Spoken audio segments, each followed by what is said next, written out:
Good evening. I am Anna Benjamin and I'm back with another edition of Emo Nightly News. This is January 11th, 2026. And in the headlines, Booya Day 2026 deemed a massive success. Impressive start for Pierre Charles Secondary in school's basketball opener. Barbados goes to the polls today. Russian drone strike kills father and 3 children in Ukraine. Pregnant mother critically injured. And Canada in shock after worst school shooting in decades leaves at least 9 dead. These stories and more coming up. Don't forget, today we have funeral, we have functions. Make sure you're on time. Always on time, eh? You're always on time. Make sure. All right. Papa Met, look, I just received a message from National Bank asking me to regain access to my account. I can't message that. Your account has been placed on hold due to an unusual activity. Let me click that link. How many times NBD has to say that they will never ever send links via text message to regain access to account or to restore account or to do anything with account? So National Bank that send it, I believe it. I just click in. Emo, if you are not sure, it's better if you call National Bank at 255-2300 or email them at customersupport@nbd.dm. Papa Met, little again I lose all the little money I save up from my account. And you'd find money to pay me. Yeah, I tell you, I almost click link and almost lose my money. You're talking about I hope I have money to pay you. Let's go, eh? All I know is don't click any link. Call NBD instead. Yeah, let us go, no business.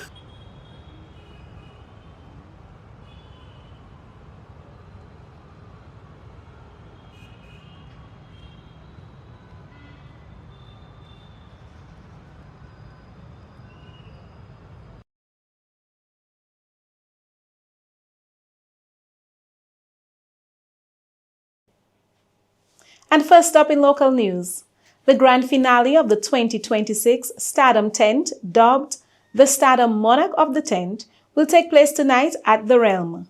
The highly anticipated event is scheduled to begin at 8:30 p.m. The competition is expected to deliver an exciting showcase of talent as performers battle for the coveted title. Band leader of the Swinging Stars, Peter Later, described the event as a major highlight of the season. He further outlined that judges will assess competitors based on key criteria. So today, Wednesday, the 11th of February 2026, is all about the Monarch of Stardom tent. I mean, the Realm will be on fire tonight. The Realm will be on fire, where we have 19 Calypsonians vying for that Monarch of the tent. Opening bats is the Observer, then Abia Israel, Reds, JD, Royet, Tasha P, Trendsetter, Calfa P, Checker, Son of the Sin, Danian, Mika, Shadowflow, Mystery, The Web, Mighty D, Bingo, Mighty Umi, Daddy Chess. I mean, tonight we anticipate a fun-filled night, a competitive night, an entertaining night. The judging criteria for tonight is as follows: lyrics 30 points, melody 30 points, rendition 20 points, presentation 10 points, and crowd response 10 points. I mean, it's a tent. The judging criteria has to be slightly different from the actual Calypso show for more entertainment. So we're asking all Dominicans, come down to the Realm tonight, 8:30 p.m. Be entertained by top Calypsonians being backed up by the top band. And yes, Stardom 10, Stardom Monarch of the 10, tonight, 8:30 p.m. at the Realm. The Stardom Monarch of the Tent is one of the marquee events leading into the height of the Calypso season, drawing strong support from fans of Dominican music and culture. In more local news, Booya Day 2026 has been hailed a resounding success as thousands of patrons flooded the streets for a night dedicated entirely to Dominican music. The highly anticipated celebration brought together fans, artists, and performers in a vibrant display of culture, rhythm, and national pride. From early evening, the atmosphere was electric as DJs and live performers delivered non-stop Booya hits, keeping the massive crowd energized throughout the night. The event showcased the strength and evolution of Booya music, with performances from some of the genre's most popular names, reaffirming its place as a defining sound of Dominica. Organizers say the turnout reflects the continued growth of Booya and the strong support for local talents. Booya Day, observed annually during the carnival season, continues to solidify its status as a key highlight on Dominica's cultural calendar. And here are some highlights from the night's celebration.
And in news from the Ministry of Agriculture, the Ministry, in partnership with the Ministry of Education, is continuing efforts to strengthen agriculture education in primary schools.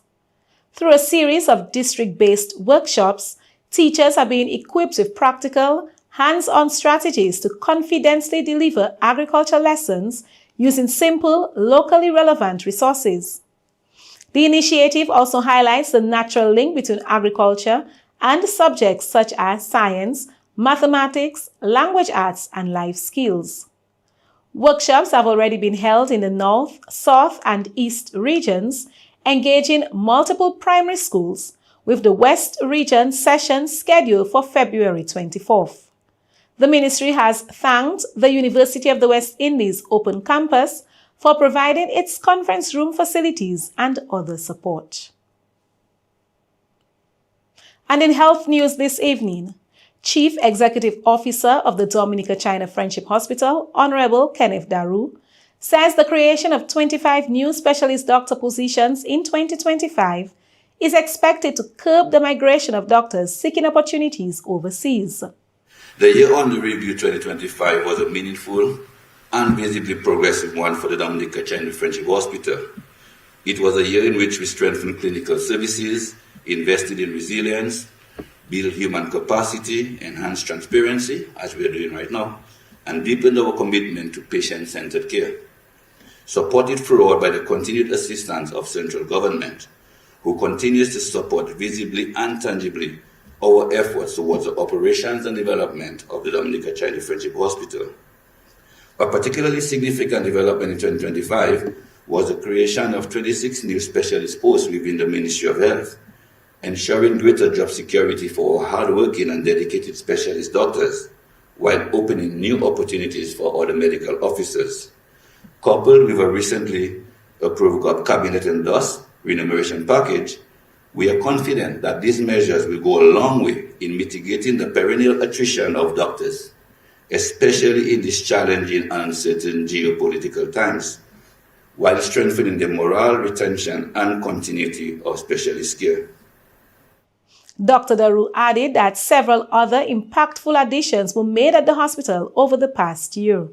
Another significant achievement was the commissioning of a new operating theatre within the Accident and Emergency Department, a development which will greatly improve emergency surgical response, reduce critical delays, and strengthen national preparedness for trauma and life-threatening cases. On this note, I wish to place on record, like I've done many times before, our sincere appreciation to the Maria Holder Trust for its generous funding support towards this operating theatre. This contribution has had a direct and lasting impact on our surgical capacity and stands as a powerful example of how strategic philanthropy can strengthen public healthcare delivery. Ladies and gentlemen, in keeping with Dominica's resilience agenda, the hospital successfully advanced a solar energy project. In doing so, we improved energy reliability, reduced operational costs, and ensured the continuity of care during power interruptions, particularly in critical services such as theatre, neonatal care, and intensive clinical areas. Again, I wish to formally acknowledge and thank Direct Relief, the OECS Commission, and DOMLEC for their support and collaboration. Daru also announced that in the coming months, the hospital will implement a new comprehensive hospital management information system, outlining the benefits this system will bring to patient care and overall efficiency. Once fully implemented, the HMIS will allow for seamless integrated management of hospital operations, spanning patient registration, clinical documentation, diagnostics, finance, human resource, and critically supplies and inventory management. Through real-time tracking of pharmaceuticals, medical supplies, and consumables, the system will support more accurate forecasting, timely reordering, and improved stock control, significantly reducing the risk of shortages and emergency stockouts. This will enable departments, wards, to function more efficiently, minimize service disruptions, and ensure that essential supplies are consistently available at the point of care. Improved inventory oversight will also strengthen financial accountability and procurement planning, supporting better decision-making across the institution. Among other developments is a dedicated Chinese-supported classroom, now functioning as an extension of Guangzhou University in China, strengthening training and knowledge exchange. This facility now serves as a hub for continuous professional development, telemedicine, virtual consultations, and live specialist engagement. Through this platform, our clinicians can participate in real-time case discussions and remote lectures with international experts. The classroom also supports laparoscopy training, strengthening minimal invasive surgical skills, reducing reliance on external referral, and improving patient outcomes through modern surgical techniques. These efforts are further reinforced through ongoing training partnerships with the Pan American Health Organization's PAHO, the World Pediatric Project, or the organizations, and not forgetting the invaluable contribution of Dominican health professionals living overseas. The CEO further highlighted the strengthening of neonatal services, particularly for premature and high-risk newborns. This facility now serves as a hub for continuous professional development, telemedicine, virtual consultations, and live specialist engagement. Through this platform, our clinicians can participate in real-time case discussions and remote lectures with international experts. The classroom also supports laparoscopy training, strengthening minimal invasive surgical skills, reducing reliance on external referral, and improving patient outcomes through modern surgical techniques. These efforts are further reinforced through ongoing training partnerships with the Pan American Health Organization's PAHO, the World Pediatric Project, or the organizations, and not forgetting the invaluable contribution of Dominican health professionals living overseas. But my dear friends, among the most impactful achievements of 2025, and I think Mrs. Shillingford alluded to it, was the strengthening of our neonatal services, particularly for premature and high-risk newborns. In 2025, the hospital recorded the survival of 24 premature infants out of 24 births, meaning all premature infants born last year survived. And not only did they survive, they also are flourishing. Indeed, in recent years, we have seen premature births as early as 25 weeks survive and flourish. And this is remarkable, folks. Yeah. So just to put it in context, a slightly different twist to how Mrs. Shillingford presented. This statistic, as I mentioned, 24 out of 24, when placed against the backdrop of data from the World Health Organization, where they say that over 90% of extremely preterm babies, that is those born before 28 weeks, in low-income countries, developing economies like ours, do not survive. I want to repeat this. The World Health Organization says 90% of preterm babies, that is those born before 28 weeks, in low-income, what we call developing countries like ours, do not survive. So therefore, this data that I presented, 24 out of 24, above here in Dominica, is especially remarkable.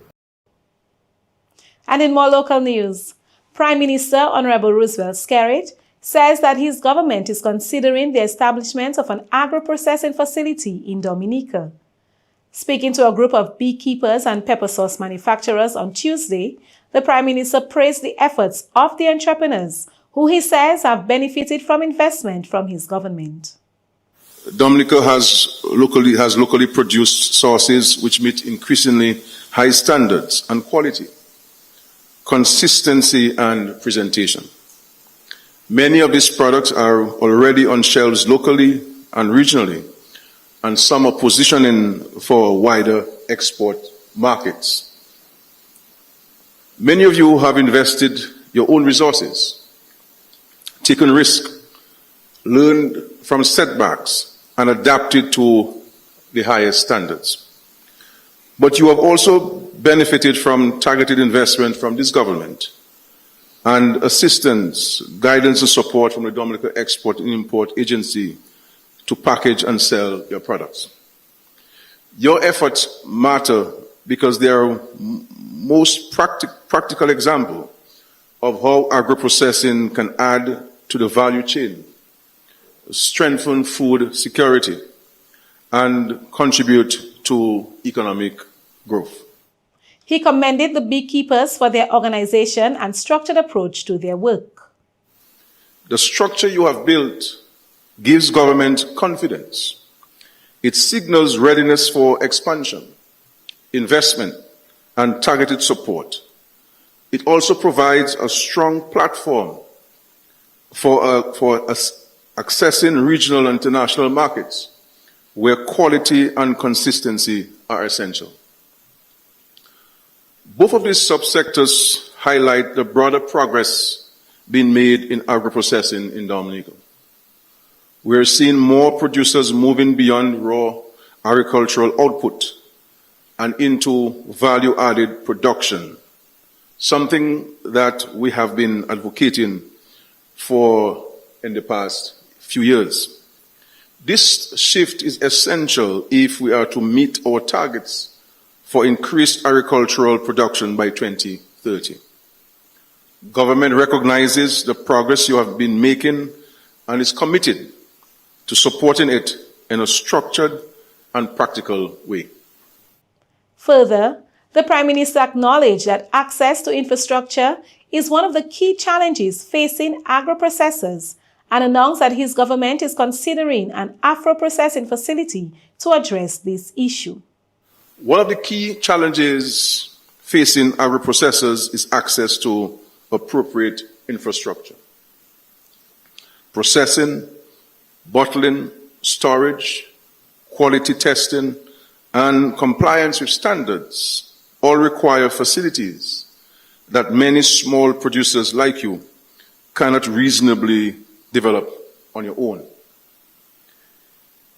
In response to this, I wish to inform you this evening that government is actively examining the establishment of a dedicated agro-processing facility. And what we are saying tonight to you is that for the beekeepers of Dominica, we are prepared to build and equip a modern facility to facilitate your production, bottling, and packaging of honey in Dominica. The Prime Minister's engagement with beekeepers and pepper sauce producers was held at the Ocean Oasis Hotel and forms part of the government's efforts to engage locals as contributors to the nation's development. And finally, in local news, entrepreneur Kamasha Sylvester says CMAS is making a comeback in the healthcare industry. Sylvester, who is the founder and managing director of Hey Mama, says clients have been using her CMOS products for a wide range of ailments. CMOS is used to fight a number of ailments, for example, cancer, heart disease, high blood pressure, and diabetes. That is because CMOS is a high in a phytonutrient called anthocyanin, which is really good for your heart health, and CMOS has cancer-fighting properties. Additionally, CMOS is also used to fight thyroid diseases such as goiter because it has a high iron content. So I urge everyone who's suffering from these diseases to step up your CMOS intake, specifically Hey Mama CMOS. To all the diasporans as well as our visitors in Dominica, I urge you to return to your place of abode with either a CMOS pack or a luxury gift set. Because the truth is you cannot go wrong. You just cannot go wrong. So looking forward to having our shelves empty and give us some work to do. You can also reach us on 767-277-9587, especially for the individuals who want to get the luxury gift pack and they are unavailable in the at Zebquil. So I'll repeat myself, 767-277-9587. You can always slide into my DMs on Instagram, on Facebook, and on TikTok. Of course, you can also send me an email at heymamaproducts@gmail.com. And that's it for local news. We'll be right back with regional news. Was that a cough? No, just a little tickle in my throat. That was a cough. No, it wasn't. You need to go home. I'm not contagious. No. You need to go home. It's chronic bronchitis. No. You need to go home. No. Stop.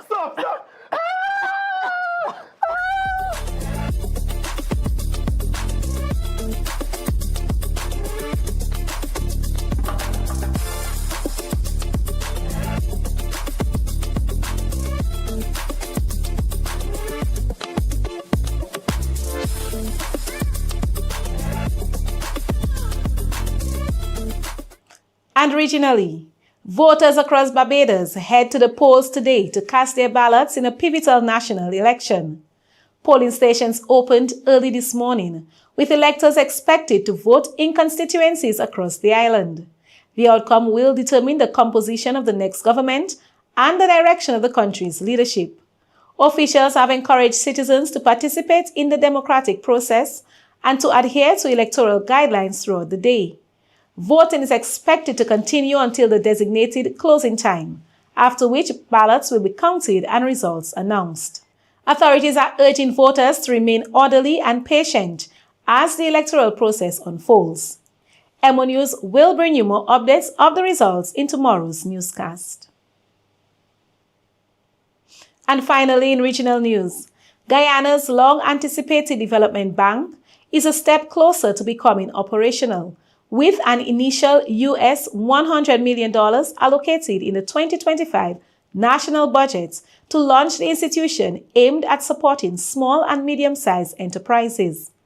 Minister of Tourism, Industry and Commerce Susan Rodriguez confirmed that preparations are underway to operationalize the bank, which is expected to offer collateral-free and interest-free loans to SMEs.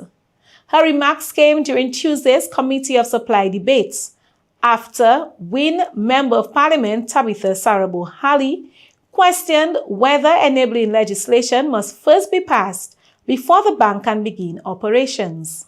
Rodriguez explained that the Development Bank is a major commitment outlined in the government's 2025 manifesto and will be established as a formal legal entity. She noted that the Attorney General's Chambers is currently drafting the required legislation to facilitate its launch.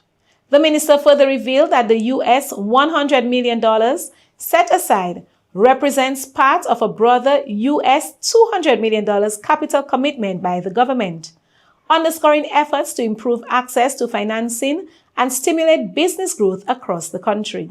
The initiative is expected to play a significant role in strengthening Guyana's entrepreneurial sector and expanding economic opportunities. And that's it for regional news. We'll be right back with international news.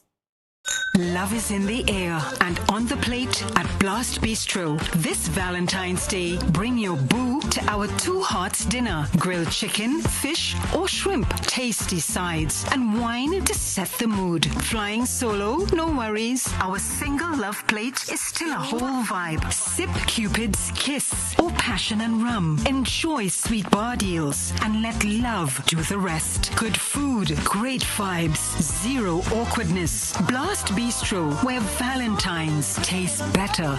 Mwah. And first up in international news, a Russian drone strike in Ukraine has killed a father and his 3 young children, while seriously injuring their mother, who is 35 weeks pregnant. According to officials, the drone hit and destroyed the family's home in the town of Bohodukhiv overnight, trapping them under the rubble. The 34-year-old father and his 3 children, twin boys aged 2, and their 1-year-old sister died from the attack. Rescue workers pulled the mother from the debris alive.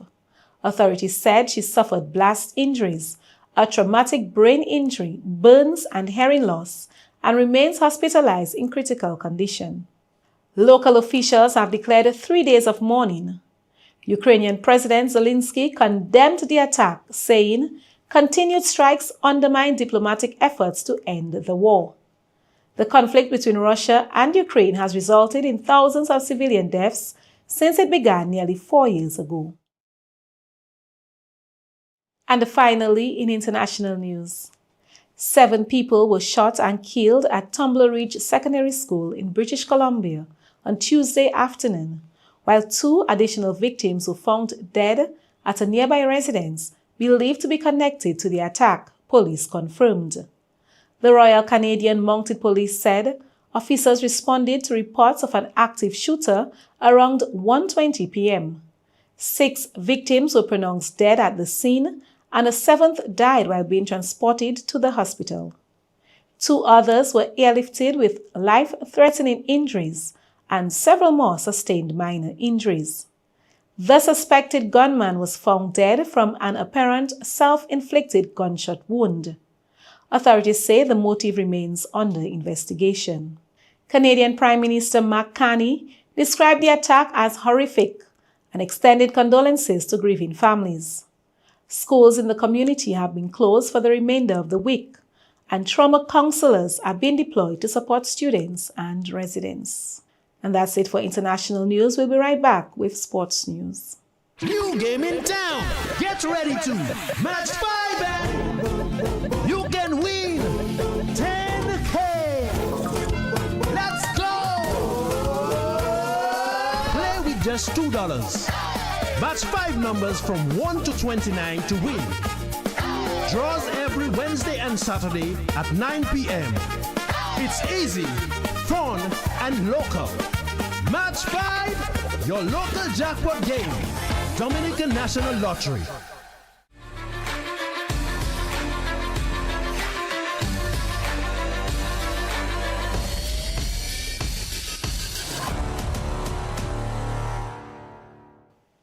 And first up in sports news, 2 matches in the sports division secondary schools netball championship were played on Monday at the forecourt of the Windsor Park Sports Stadium. In the under-14 division, Dominica Grammar School went down to Wesley High School 8-2. Shooting for Dominica Grammar School, Nikesha Williams, 2 of 2 attempts, and shooting for Wesley High School, Annalise Rumant, 5 of 10 attempts, and Mikaida Hamilton, 3 of 12 attempts. In the under-20 division, Cassibru Secondary School defeated the Pierre Charles Secondary School 36-21. Shooting for Cassibru Secondary School, Diana Augustine, 19 of 30 attempts, and Selena Winston, 17 of 34 attempts. And for the Pierre Charles Secondary School, Shakira Hillier had 20 of 30 attempts, and Kihana Hillier scored 1. The championship continues with more matches scheduled in the coming days. And in more sports news, Pierre Charles Secondary School made a strong statement in the opening game of the Sports Division Secondary Schools Under-20 Basketball Championship on Tuesday. In a lone match played at the Massac Indoor Facility, Pierre Charles Secondary secured a commanded 69-31 victory over the Dominica Grammar School in the boys division. Leading the charge for Pierre Charles Secondary were Kyron Henderson with 22 points, Hilton Thomas with 20 points, Jamal Francois 10 points, and Kaylan George 10 points. And for the Dominica Grammar School, David Reyes 8 points, Aidan Ravalier 7 points, Reginald Jean-Jacques 6 points, and Bertrand Gay 6 points. Prior to tip-off, both teams were greeted by sports coordinator Trevor Shillingford and the vice president of the Dominica Amateur Basketball Association. And finally, it's match day for Dominica's under-17 national team as they prepare for their final group stage fixture in the CONCACAF Boys Under-17 World Cup qualifiers. Dominica will come up against Anguilla in a crucial encounter scheduled to kick off at 6 p.m. local time. The match marks the team's final opportunity to close out the group stage on a positive note as they continue their campaign in the regional qualifiers. Supporters are encouraged to rally behind the young national squad as they take the field this evening. And that's it for sports. We'll be right back with the weather report.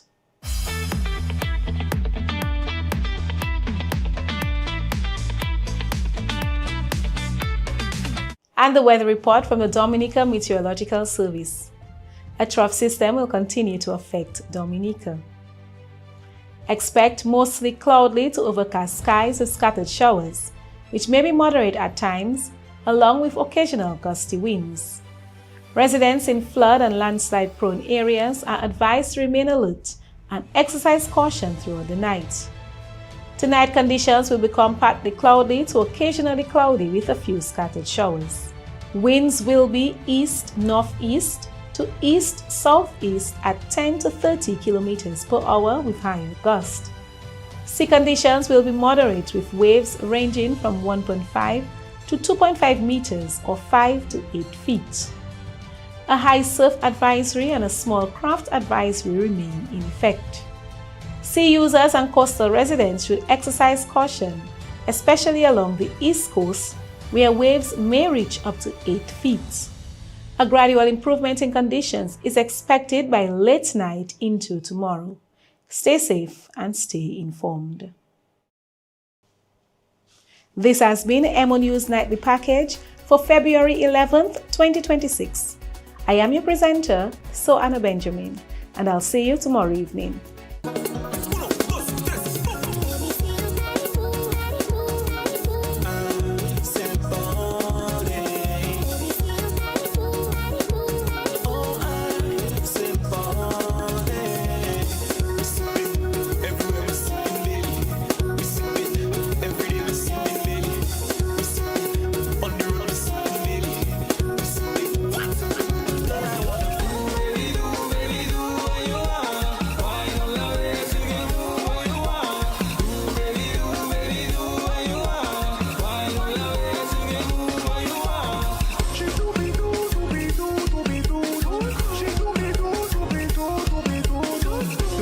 Bum bum, wine your waist and the bum bum.